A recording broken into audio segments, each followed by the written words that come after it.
Shalom, bien-aimés dans le Seigneur. Shalom, peuple de Dieu.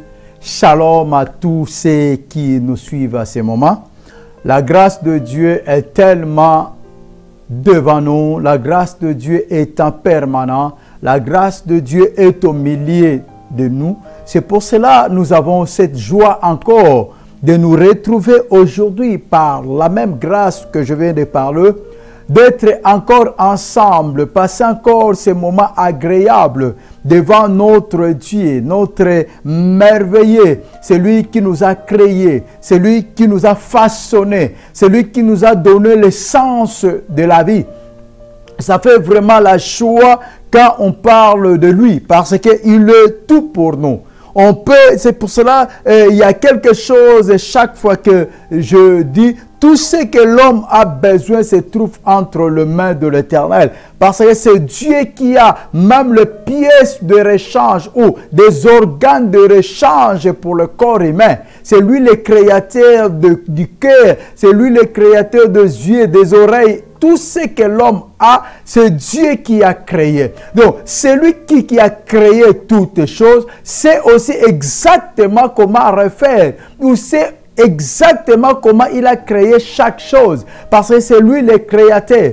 Tout ce que l'homme a besoin, dans tous les points, dans tous les niveaux, tout ce que l'homme a besoin se trouve entre les mains de l'Éternel. C'est pour cela que nous devons glorifier Dieu à tout moment. Nous devons élever le nom de l'Éternel à tout moment. Chaque occasion qui peut nous permettre de glorifier Dieu, faisons-la pour la gloire de son nom. Parce que c'est lui notre maître, c'est lui notre Père, c'est lui qui est tout pour nous. Il est tout pour nous. Même lorsque l'homme avait péché, Dieu s'est sacrifié encore pour l'homme. Parce que c'est lui le créateur. Il a dit, créons l'homme à notre image, à notre ressemblance, afin qu'il domine sur tout ce que nous avons créé, sur les animaux, sur les arbres, sur tout ce que nous avons créé. Et que l'homme soit le chef de toutes ces choses-là.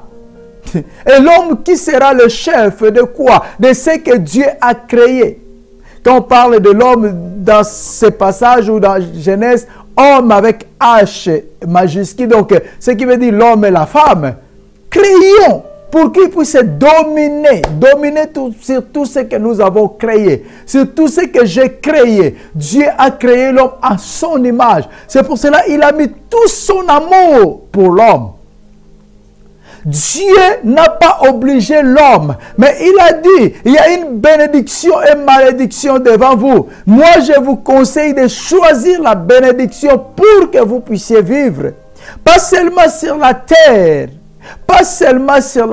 y compris dans le royaume éternel. Parce qu'après notre vie sur la terre, il y a aussi la vie éternelle qui nous attend.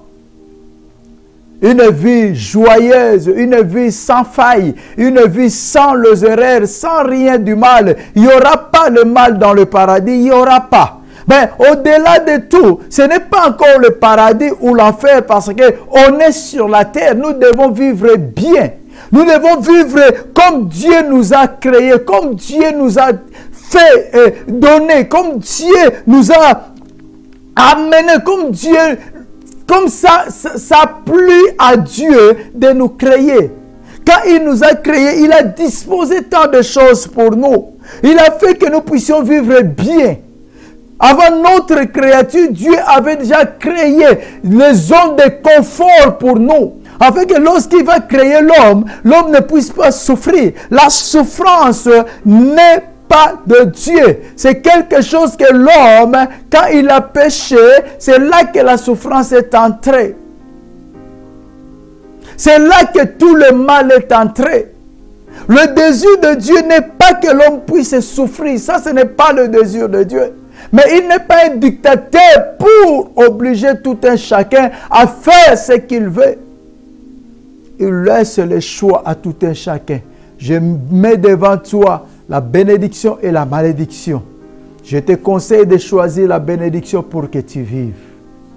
Car la malédiction t'amènera à la mort. Pas seulement en enfer, mais la mort. La mort, la malédiction t'amènera à un point de vivre la souffrance extrême de cette terre. Parce que le monde a vraiment une souffrance atroce. C'est ce que nous voyons aujourd'hui. Les gens n'arrivent plus. Les gens ne supportent plus. Il y a tant de choses qui se passent aujourd'hui dans le monde que beaucoup ne supportent plus. Pourquoi? Parce qu'il manque Christ. Quand nous manquons Christ dans nos vies, cela veut dire que nous sommes exposés à tout.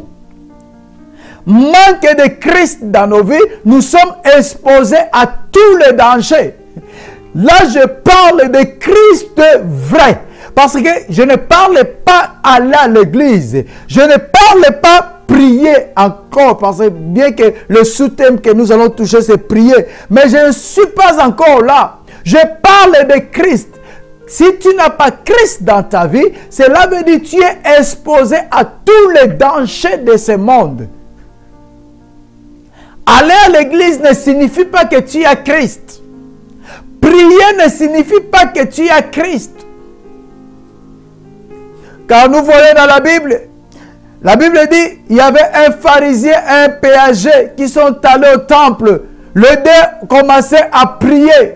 Il y a le pharisien qui a commencé, je ne suis pas comme celui-là, je donne mon dîme, je fais ceci, je fais cela. Il s'est vanté de toutes les qualités de celui qui va à l'église, sauf de celui qui est chrétien.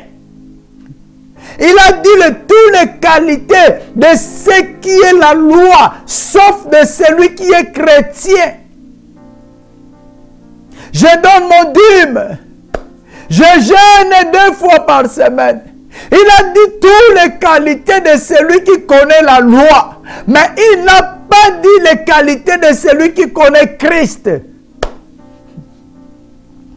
Parce que ceux qui connaissent Christ ont les qualités de Christ.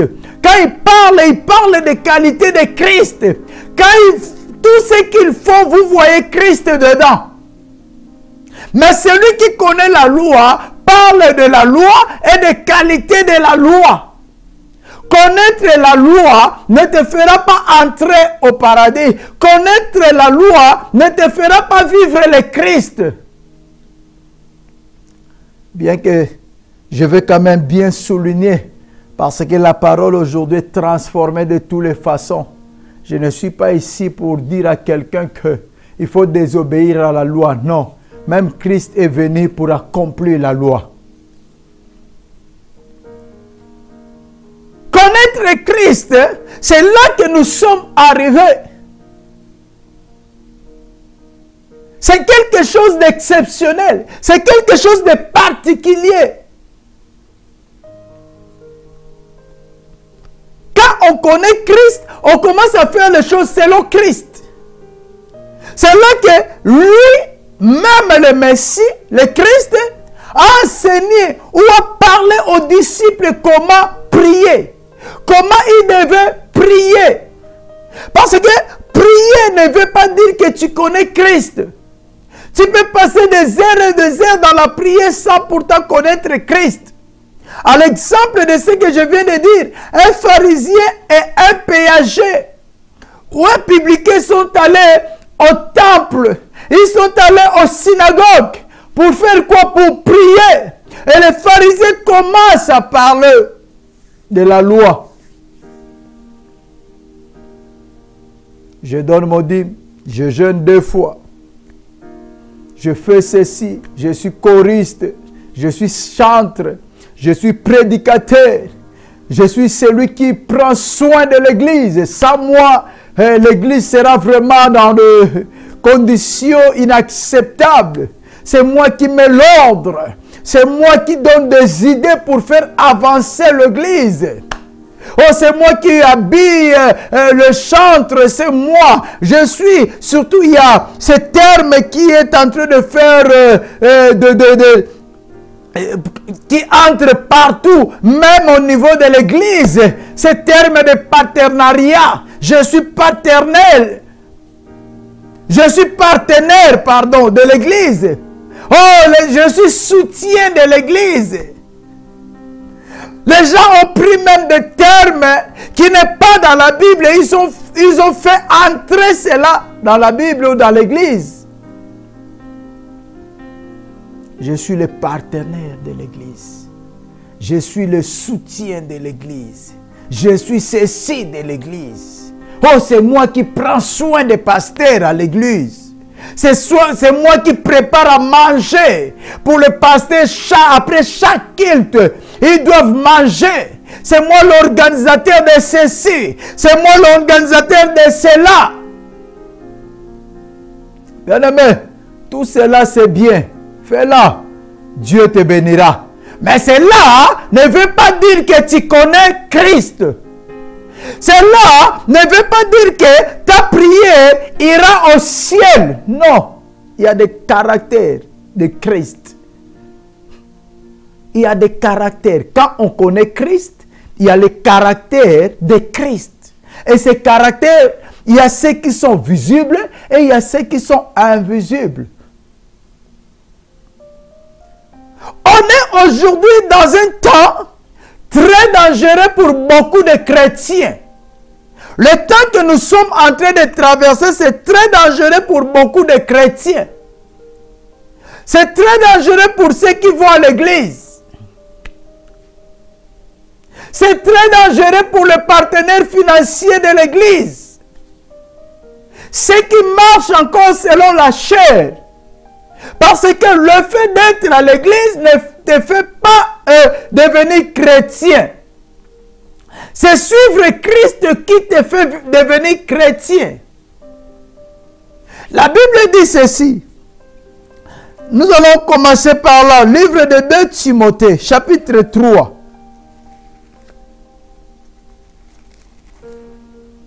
2 Timothée, chapitre 3. Bien que nous sommes en train de parler de la prière, de la continuité de notre message. Et le passage clé, nous sommes toujours dans le livre de Matthieu 6 et nous sommes arrivés au verset 12. Là où Christ a dit, pardonnez-nous nos offenses comme nous pardonnons aussi à ceux qui nous ont offensés. Ça c'est le passage clé. Parce que nous parlons de la prière. Que Christ a enseigné à ses disciples comment ils devaient prier. Donc nous parlons de cela. Et nous avons parlé de beaucoup de choses avant. Et nous sommes arrivés au verset 12 du 6e chapitre du livre de Matthieu. Là où Christ nous dit, pardonnez-nous nos offenses comme nous pardonnons aussi à ceux qui nous ont offensés. Pourquoi pardonner? C'est là qui nous amène à parler du temps que nous sommes. Pourquoi avoir ce cœur de pardonner? Vous savez, quand tu comprends les choses, ça t'aidera à bien le faire. Quand tu arrives à comprendre le temps, ça t'aidera à être prudent. Pas pour les autres. Pas qu'à être prudent pour de vivre avec les autres. Non, mais à être prudent en connaissant le temps. Quand tu connais le temps que nous sommes, cela t'aidera à ne pas céder à n'importe quelle tentation. Parce que le temps que nous sommes en train de parcourir, c'est le temps que le Paul nous dit dans le livre de Timothée. C'est la lettre de Paul à Timothée. Dans le livre de 2 Timothée, verset 3. Que Paul avait averti Timothée. Pourquoi il l'avait averti? C'était pas pour le protéger. C'était pour le faire comprendre que si tu connais ces choses, ça t'aidera à ne pas tomber dans le piège de ténèbres. Il dit ceci. 2 Timothée 3, je commence par premier verset et on descend. La Bible dit ceci.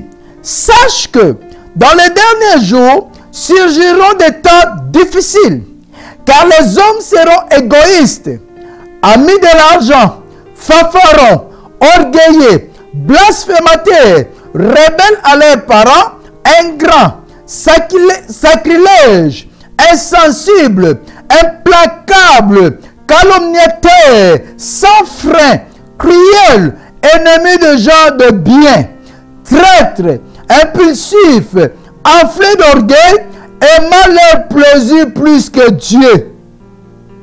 Ils garderont la forme extérieure de la piété, mais ils arraigneront la puissance. Éloigne-toi de ces hommes-là. Il en est parmi eux qui s'introduisent dans les maisons et qui captivent certaines femmes chargées de péché et agitées par des passions variées. Elles apprennent toujours sans pouvoir jamais arriver à la connaissance de la vérité. De même que Jeanne et Jambre s'opposèrent à Moïse, de même ces gens s'opposent à la vérité. Ce sont des hommes à l'esprit corrompu. Et leur foi ne résiste pas à l'épreuve. Mais ils ne feront plus de progrès, car leur folie sera manifeste pour tous. Comme le fit celle de ces deux hommes, la parole de l'Éternel. Paul est en train d'avertir à Timothée pour le protéger. Comme je viens de dire, quand tu connais les choses, tu les feras bien. Quand tu connais le temps, tu seras prudent pour ne pas tomber dans le piège des ténèbres. Parce que le temps que nous sommes en train de traverser, c'est facile de pécher. Je dis bien, c'est facile de pécher. Les jours que nous sommes en train de traverser, le péché est devenu comme le bien. Le mal est devenu comme le bien. Parce que tu le trouveras partout. C'est ce que j'avais dit. Aller à l'église ne te fait pas chrétien. Prier ne te fait pas chrétien. Chrétien, c'est celui qui suit les pas de Christ. C'est celui qui a le caractère de Christ. C'est celui qui a compris qui est Christ. Et qui marche selon Christ. C'est lui qu'on appelle chrétien ou chrétienne.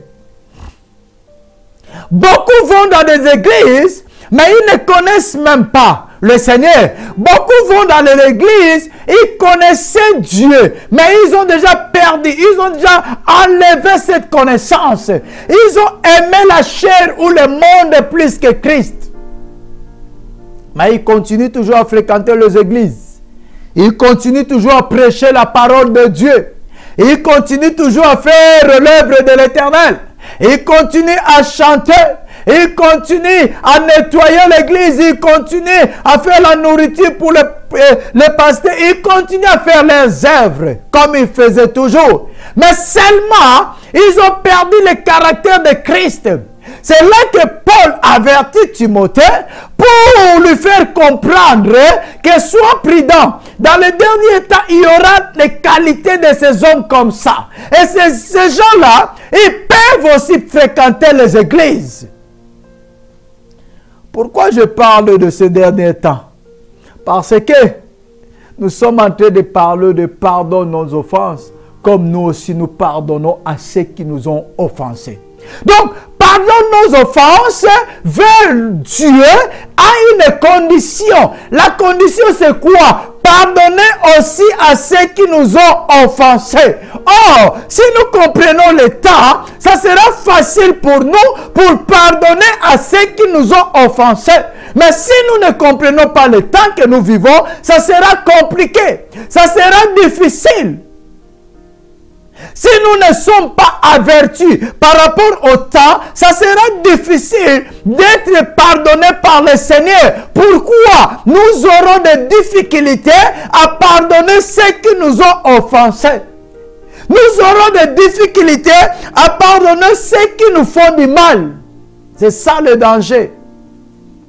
Or, si nous connaissons, nous comprenons que nous sommes dans ce dernier temps où Paul a dit à Timothée, les hommes seront égoïstes, amis de l'argent, fanfarons, orgueilleux, blasphémateurs, rebelles à leurs parents, ingrats, sacrilèges, ainsi de suite. Si nous connaissons, nous comprenons ces qualités de gens, ça va nous aider à avoir la facilité de pardonner, à ouvrir nos cœurs pour pardonner, pour ne pas tomber dans cette piège de ne pas être pardonné par Dieu. Parce que aussi longtemps tu ne pardonnes pas à ceux qui te font du mal, sache que tu peux gêner même 1000 jours. Tu peux prier du lundi au dimanche, du matin au soir, sache que ton pardon n'est pas accueilli à Dieu. Non, n'est pas accueilli à Dieu. Je répète, tu ne seras pas pardonné par Dieu si tu n'arrives pas à pardonner ceux qui te font du mal. Et n'attendez pas que les gens viennent s'agenouiller devant vous pour dire que pardonne-moi. Non. Pardonne avant que la personne se rende même compte qu'il t'avait blessé. Pardonne avant que la personne se rende même compte qu'il t'avait fait du mal. Oui, je sais que nous sommes des humains. Oui, je sais que l'être humain a ses faiblesses, a ses limites. Oui, je sais qu'il y a certaines choses qui entrent tellement dans les profondeurs du cœur. Il y a du mal qui entre tellement dans le profondeur du cœur. Donc, les sortes de mal qui vont rapidement, qui vont directement siéger, qui prend la place profonde de ton cœur. Mais bien aimé dans le Seigneur, le mal que nous faisons au Seigneur, ce qu'on a fait avant même de le connaître, si tu commences à regarder vraiment ton passé, sincèrement ton passé, même ton état actuel, si tu commences à regarder, tu vas comprendre une chose. Il n'y a pas un prix pour pardonner à l'autre. Si tu es conscient de toi, si tu es conscient de ta situation, tu vas comprendre une chose. Peu importe le mal qu'on peut me faire, je dois pardonner. Pourquoi? Parce que le pardon, c'est une puissance qui libère. Ce n'est pas une puissance qui libère celui qui t'a fait du mal, mais c'est une puissance qui te libère toi. Garder le mal, les douleurs dans ton cœur ne t'aidera pas à avancer. Bien aimé, je répète, c'est même danger pour la santé. Pour la santé humaine, c'est très dangereux de garder le problème dans le cœur, de remplir le cœur. C'est ce que la Bible dit. Garde ton cœur plus que toute autre chose. Parce que c'est lui qui est le moteur de la vie. C'est lui. Si le cœur s'arrête de battre, cela veut dire c'est la fin. C'est la fin. C'est la fin. Tu peux avoir un problème mental, mais si le cœur bat, tu continueras à vivre. Tu peux être handicapé, mais si le cœur bat, tu continueras à vivre. Tu peux être sans le main, mais si le cœur bat, tu continueras à vivre. Tu peux être même muet ou sourd, mais si le cœur bat, tu continueras à vivre.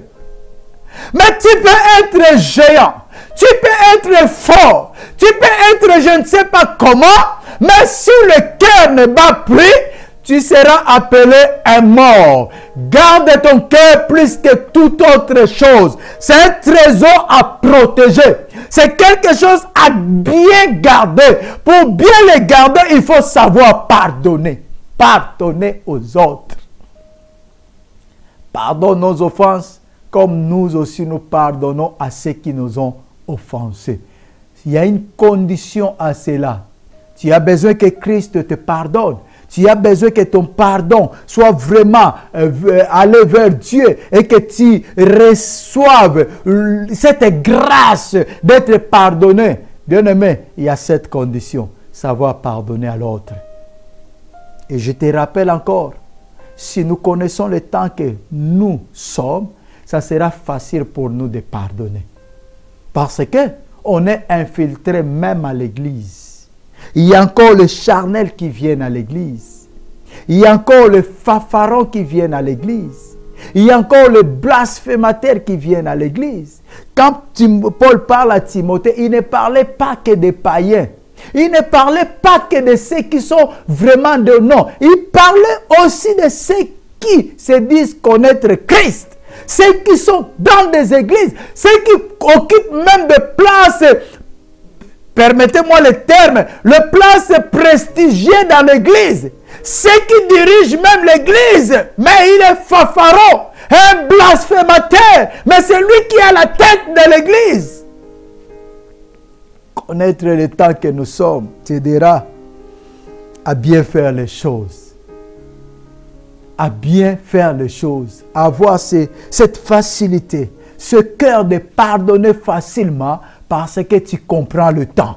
C'est le temps que nous sommes en train de vivre. Le mal augmenteront. Le mal sera encore pire. Il y aura des choses. Nous commençons à vivre les choses pires. Nous commençons à vivre des choses qu'on ne pouvait pas imaginer il y a 5 ans. Je parle que de 5 ans. Et nous commençons à vivre des choses qu'on ne pouvait pas imaginer il y a 3 ans. Nous commençons à vivre des choses qu'on ne peut même pas imaginer il y a 1 année.